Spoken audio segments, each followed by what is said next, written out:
Mr. Flamengo, Flamengo, Mr. Flamengo, que tout le monde connaît Flamengo, Flamengo, Mr. Flamengo.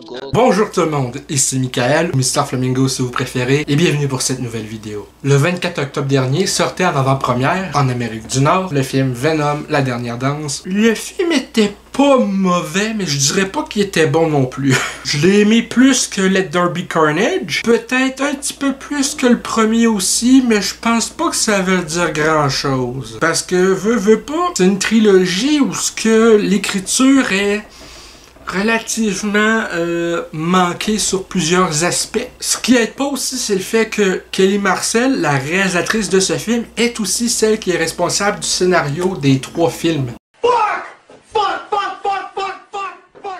Autant sa réalisation j'ai trouvé bonne, autant l'écriture manque quelque chose. Il manque une certaine cohérence scénaristique. Chaque film Venom dure même pas 2 heures. Un film comme Venom, que ce soit le premier, le deuxième ou même celui-ci, le troisième, aurait pu être plus long pour mieux introduire les enjeux. Et un film comme celui-ci qui introduit le personnage de Noel, où ce que le personnage finalement est dans les comics assez puissant au point où il pourrait à lui seul battre les Avengers. Avoir Noel dans ce film-ci, même pas 10 minutes pour après ça juste teaser lors de la scène post-crédit qui pourrait revenir dans le futur. Fait que là, t'es en train de me dire que tu utilises le personnage de Noel, le créateur des symbiotes, dans le 3e Venom, qui est le dernier film Venom avec Tom Hardy, et finalement tu utilises juste 10 minutes ou que tout le temps qu'on le trouve, il est sur son genre de trône à envoyer ses créatures attraper Venom pour après ça être libéré de sa prison.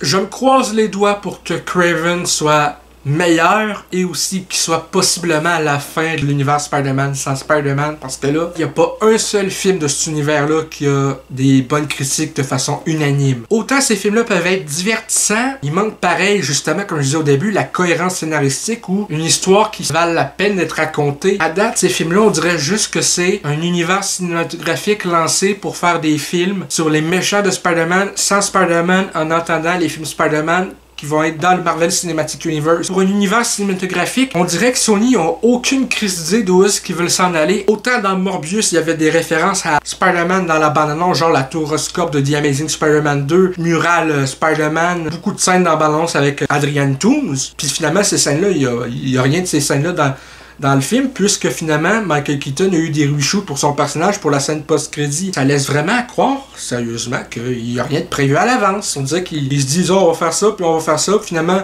en post-production, ils se disent, oh, ça marche pas, on va faire autre chose. Genre, je sais pas, ayez un plan jusqu'au bout, puis tenez-vous-en à ça. Donc à ce niveau-là, c'est vraiment une opportunité ratée, parce que oui, j'ai eu du fun de regarder le film, mais, je veux dire, tu sais, j'ai du fun aussi à jouer à Right to Hell Retribution, puis c'est un jeu de merde, tu sais, je veux dire. Sinon, les acteurs, je veux dire, Tom Hardy, il semble avoir du fun avec le rôle, tant mieux. Gino Temple, dans le film, son personnage, j'ai trouvé correct. Au moins, ils ont une façon assez simple et rapide d'expliquer dans le film avec un genre de flashback pourquoi elle n'utilise pas son bras gauche. Est-ce que ça change de quoi à l'histoire? Non. Le personnage de Chiwetel Ejiofor, je sais vraiment pas si je le prononce correctement. Son personnage, à part que je sais que c'est un personnage qui vient des bandes dessinées, autant j'ai aucune crise d'idée de son personnage. Il veut quoi exactement? Autant ça implique qu'il travaille à la zone 51 avec le personnage de Gino Temple. Son personnage aurait pu être n'importe quel personnage militaire, si je peux dire, dans un film de ce genre-là. Heureusement que les rumeurs d'un jeune Peter Parker pis tout, c'était pas vrai. Heureusement. Cette famille-là, dans le film, avec le père joué par Reese Ifan, son personnage et sa famille, j'ai trouvé, était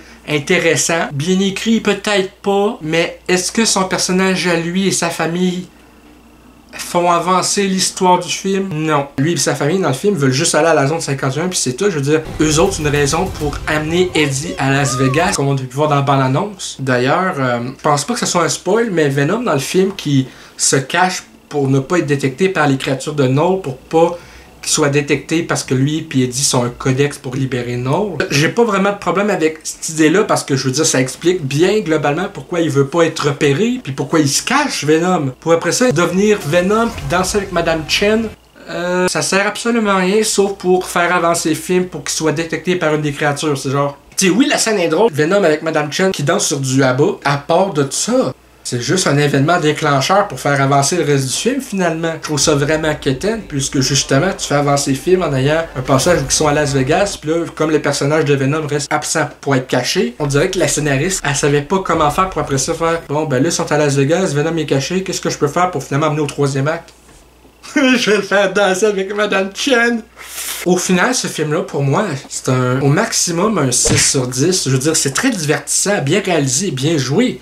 Mais vraiment, le problème global de ces films-là, c'est l'écriture. Donc, ça va être tout pour cette vidéo critique de Venom The Last Dance. J'espère que ça vous a plu. Si c'est le cas, n'hésitez pas à me le dire dans les commentaires, à laisser un petit like, ça fait toujours plaisir, et un abonnement à ma chaîne pour de nouvelles vidéos chaque semaine, normalement. Sur ça, c'était Michael, et je vous dis à la prochaine. Peace and love.